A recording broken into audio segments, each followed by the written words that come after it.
So, doctor, can you explain us what are autoantigens? So autoantigens are host-derived, so in our case, in the clinical setting, it's human-derived proteins or nucleic acids, which are recognized by a set of lymphocytes, which are called T cells or B cells. Mm-hmm. And in response to the activation of these T cell and B cells, there are production of cytokines, which then trigger autoimmune diseases. Okay, so that was my next question, so that's good.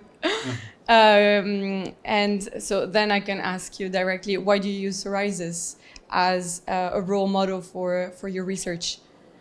I mean, psoriasis is one of the most frequent inflammatory skin diseases, 3% of the worldwide population.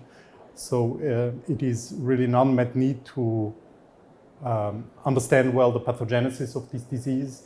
We know that psoriasis is an autoimmune disease because it's triggered by T cells that are activated. They produce certain cytokines, such as IL-17, you may know, because it's targeted by biologics we have.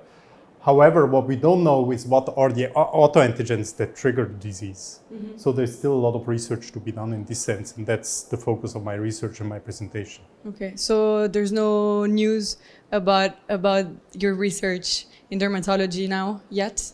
Are you still working? No, we have identified a set of autoantigens, so these endogenous host-derived proteins, peptides, which can trigger the disease. Mm-hmm. And so we think that we have also identified the mechanisms by which they induce immune activation, so autoimmunity.